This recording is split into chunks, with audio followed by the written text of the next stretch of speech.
Hi, friends. Welcome to Lotus in the Light. My name's Jennifer. Excited to have you here. I felt like I might be recording today. I wasn't sure. I got up, I did my meditation.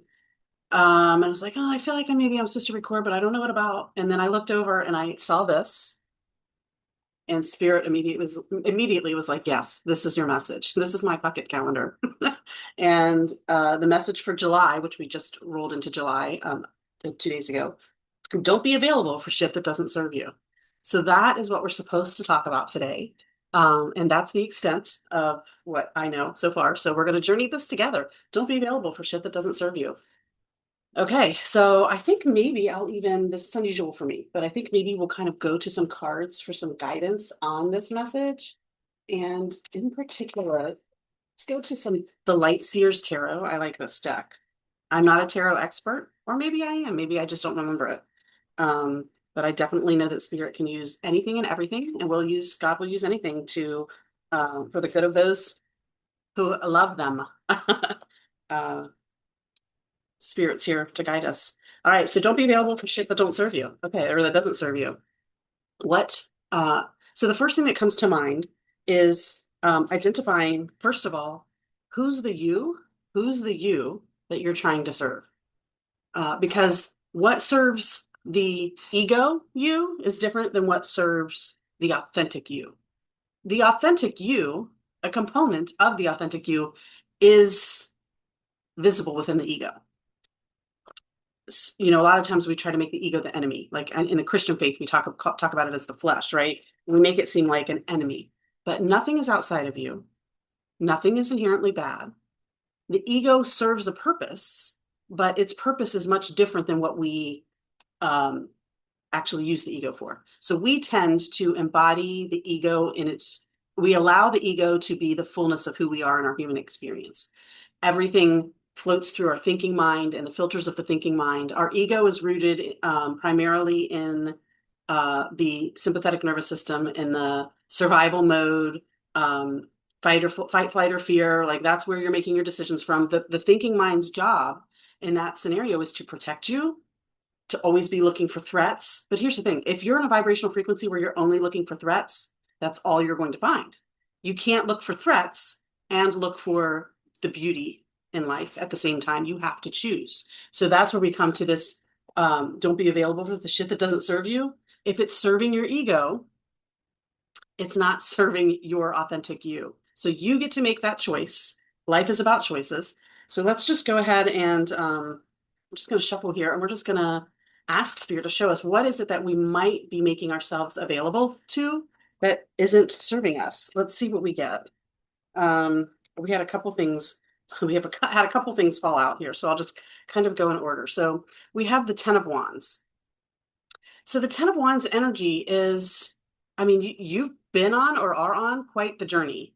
But the 10 is indicating the end of that journey and the beginning of a new journey. So this is exciting because this is a time in your life where you actually get to choose.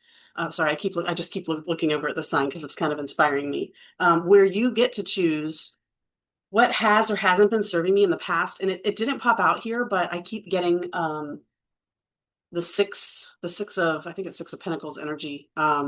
That energy of nostalgia, that energy of like the way things used to be.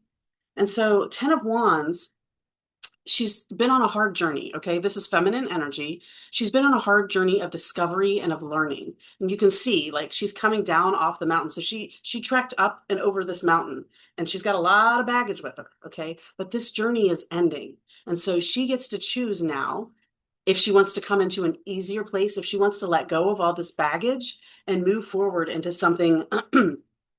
uh, into something more um, into something easier, into something that serves her, authentic her, better than perhaps how she has served herself in the past. When you serve yourself from a place of ego, you spend a lot of time worrying. You spend a lot of time striving and trying and reaching and grasping and clinging, all these things that we've been taught to do in life. When you find love, don't let it go. When you get that great job, don't let it go. Even if you have this idea in your head of something that you'd like to be doing more, but this job is such a good job, you need to hold on to that job, right? It's providing for you. You're just constantly in this survival mode mentality, and she's ready to be freed up because the wands are all about uh, being in touch with a deeper wisdom.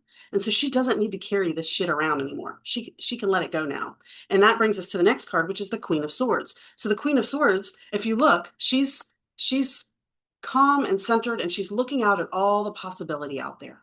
She's got all the possibility, and she's strong in her truth and her knowing and her wisdom. And she doesn't need to go back to this old way, this old, heavy, arduous, like rough way. My husband and I were actually talking this morning. He saw something on social media, military related, and we just got in a conversation about the military. And he was like, "Yeah, it was just never for me." Like, and I was like, "Yeah, there's beautiful, beautiful things about the military, right? The desire to serve, the desire to protect, the desire to, the community that it creates. It creates such a deep and strong bond. Like, there's beautiful things about the military, okay?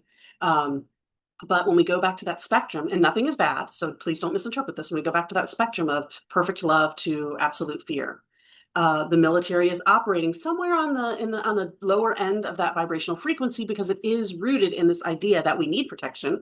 It's rooted in this idea that there's something to fear. It's rooted in a structure of hierarchy, a structure of people controlling other people, being in charge of other people. It's rooted in this idea that you have to be broken down and built back up, and so that you can be taught to obey command.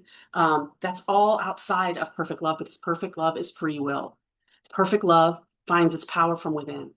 It does not need to exercise power over anyone else. Perfect love knows that there's absolutely nothing to fear. And that when we think there's something to fear, then that creates something to fear. When we stop thinking that there's something to fear and believing that narrative, then those things to fear must fall away, must shift out of our life. If you aren't giving it attention, it dies. Okay. So there's a very lower vibrational frequency thing going on there within the military. You can even see it depicted from a color aspect. It's very drab, dark. When we think of that spectrum of being darkness to light, right? You've got the rainbow, beautiful, perfect light at one end, pure white light at one end, if you want to say it that way, because pure white is the combination of all the colors of the rainbow. The other end, you've got darkness, you've got the blackness, right? And when you think about even the military colors, where do they sit? They sit on that lower end of the color spectrum in terms of vibrational frequency, and how much light they have within them. So it's just a heavier, military is a heavier, even saying it, like, you probably can feel that. Military is heavy. It comes with um, suffering. It comes with death. It comes with pain. It comes with, but again, still those beautiful aspects of it: the community, the serving one another, for the betterment of the world. So everything is in some way showing us the beauty of perfect love, but often it's just clouded in low vibrational in fear. It's just clouded in fear, oftentimes. And so anyway, he was saying how my husband was saying how military could never be for me. And I'm like, yeah, I can see the beautiful elements of it, but it couldn't be for me either, because now I can't unknow what I know now. And so now I understand where power comes from, that it comes from within. I have no desire to exercise control over anyone else. And I have no desire to have anyone exercising control over me. So it just doesn't serve me. It doesn't meet me where I am. And I don't need to be available for shit that doesn't serve me. And so it was a really interesting conversation that we had this morning, because my husband said, I bet if you had the regular military and then you had this other military group that operated differently, that didn't operate off that hierarchy, that didn't operate off the, like, tearing somebody down to build them back up to be a puppy dog that follows you around and follows your every order, that wasn't about control. He's like, I bet that would be a better military. And I 100% agree. And my husband has lots of deep wisdom like that, and I love it. And I'm remembering and coming into my own remembrance of that wisdom as well. And that's what the Temperance card is. So as you're moving from this, you're at a 10 here. You're at a 10 here, right? You're coming out of this. You're coming out of this journey, and now you have a greater knowing, and you're contemplating, what's next in my future? What do I want to be available for, and what do I not want to be available for? And that takes some time. So the Temperance card is all about, we get caught up in the world of thinking that we have to always be productive, we have to always be on the go, we have to always be moving forward. And especially if we want to create the life of our dreams, right? We can't just be sitting idle, right? Nothing's getting done. Like, your dreams aren't going to just create themselves, but actually they do.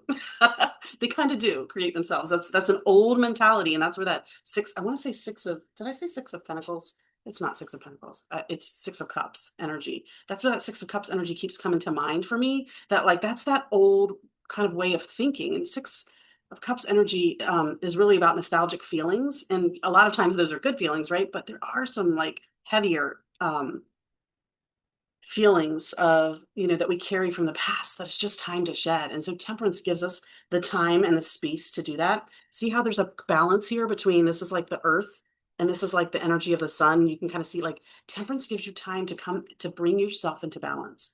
It's like you're walking the tightrope of life and you move a little too far one way or the other, and you're gonna take a tumble. And you're right now you're walking a tightrope of from where you've come from to where you're going. If you want to keep with this, it's not a tightrope at all. You just keep on that path. But now you're deciding like, which way do I want to go? Which way do I want to go? Do I want to keep lugging all this with me? Or do I want to let those beliefs that aren't serving me go? Those are beliefs that were serving my thinking mind. Those were beliefs that, because I wasn't open to my higher consciousness, my higher mind, who's telling me, yes, this thing that's bringing you joy, this thing that you keep thinking about that you want to do, it's the way. This thing you want to stop doing, you want to stop doing it because it's not the way, it's not serving you. But you've got this thinking mind that tells you a million reasons why you shouldn't do that.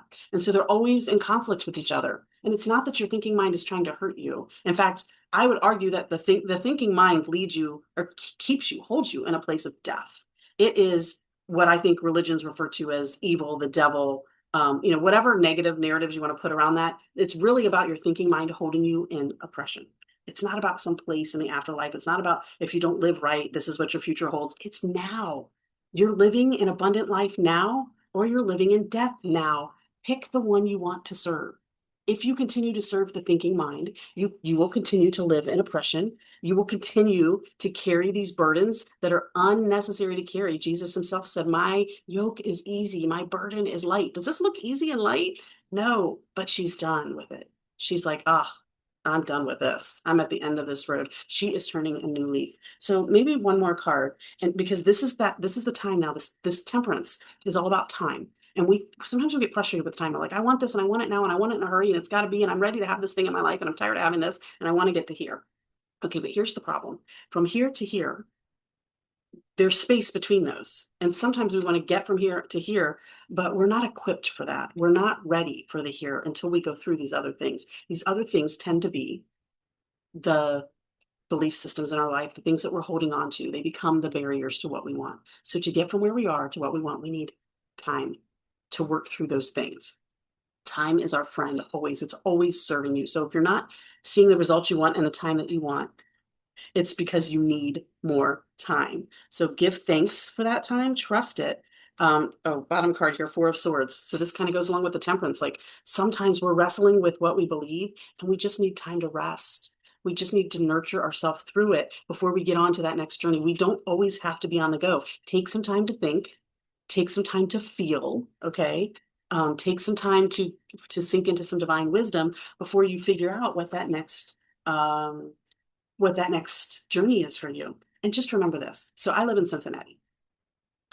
If I want to go to the beach, I have to go through some states to get to the beach. That's all there is to it. And I'm talking about like the ocean beach, not like a lake beach. Okay. If I want to go to the Atlantic, if I want to go to the Gulf, if I want to go to the Pacific, I got to go through some states. There is no way around it. Now I could take many different paths, and that's the journey of free will, right? I can go the easy way, I can go the straightest, most direct way, or I can say, you know what, I'm going to make this fun. I'm going to take a bunch of side trips and do all these other things to on my way there. Or I can say, I'm going to make this the most painful way.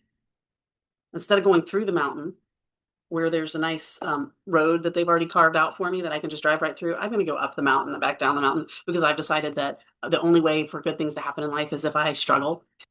That's most of our belief system, no pain, no gain, right? Well, she's had all the pain. Is she ready to accept the gain is the question. So I don't even remember what I was grabbing a card for. What was next? So what's next? What's next in our journey? And remember, this is free will. So I'm going to pull a card here and you have a choice about it. This card is not the psychic predictor of like, yes, this is the way it's going to be for you, but it's going to show you potentially what you're going to meet next. And then you have a choice about whether what you meet next is the path that you want to go or not. So anyway, like I was saying, if I want to get to the beach, I have to go through these states. And it's no different than your emotional, spiritual, energetic journey. You can't get from A to Z in one. I mean, energetically, you can, but we live with a bunch of belief systems that bog us down and prevent us from doing that. So you have to travel through the states, necessary states, and that includes the necessary states of mind, the necessary belief systems. So if you're not getting to where you're going, maybe it's time to examine what you're making yourself available for and whether it's serving you and the egoic you, your ego, your thinking mind, or whether it's serving the authentic you. And here's how you know. Does it bring you joy? That's all you need to ask. If it brings you joy, it should be a yes. And sometimes we've got a lot of barriers that say, well, that would bring me joy, but those are the things that you need to stop making yourself available for. But what? And it's not, but, and let me clarify, because there's, yeah, I want to do this, but I'm a parent and I have these other responsibilities. Okay, I'm not saying you abandon those responsibilities. What I'm saying is you examine your belief that says it has to be either or. What's the belief that it has to be either or? Is there a scenario where it's yes and, both and? Is that possible? Okay, so here's what we get. King of Pentacles. I love this. The King of Pentacles. Pentacles are what we manifest in our reality, right? So this is representative of abundance. This pentacle here is it's representative of the greatest of abundance, because we're talking about the king here. He's the master of manifesting the life of his dreams. Now look at him. He's not sweating. He's not working hard. He's literally sitting back, relaxed with his legs crossed. Okay. He's got his pal by his side and he's just reaping. He's just letting all the things that he wants roll in. He's not working hard for it. It's not a no pain, no gain situation. That is, you are finishing this. You can journey to this. Okay. This is in your potential if you believe it. But you're contemplating, you're wrestling with your belief systems. You're taking the time to figure out what you believe, what's not serving you, that's keeping you in this and keeping you from getting to this. But again, this is a 10. You're done with this. You're done if you want to be. Okay, this was an interesting reading. Should we do one like, I think it's maybe, oh, I want to do that too. But I like the loving words of Jesus on this one because our belief systems can be very heavy. And I really love the scripture of, my yoke is easy. My yoke is easy. The burden is light. Oh, okay, there it is. One flipped out. Okay. There it is. Okay. It's from Luke 12:32. Fear not, little flock, for it is your Father's good pleasure to give you the kingdom. There's the King of Pentacles. It is the Father's good pleasure to give you the kingdom. You don't have to strive. It doesn't have to be hard. It doesn't have to look like the world has told you that it has to look. There's a deeper wisdom there, and you know it deep down. Are you going to open yourself up to it and surrender to it? Are you going to surrender to that greater wisdom so that you can receive what you have been promised and what is already there for you? Okay, I'm gonna leave it right there. I hope you guys have a fabulous day. We're getting close to the 4th of July. So if we're in the US, happy Independence Day. Peace out.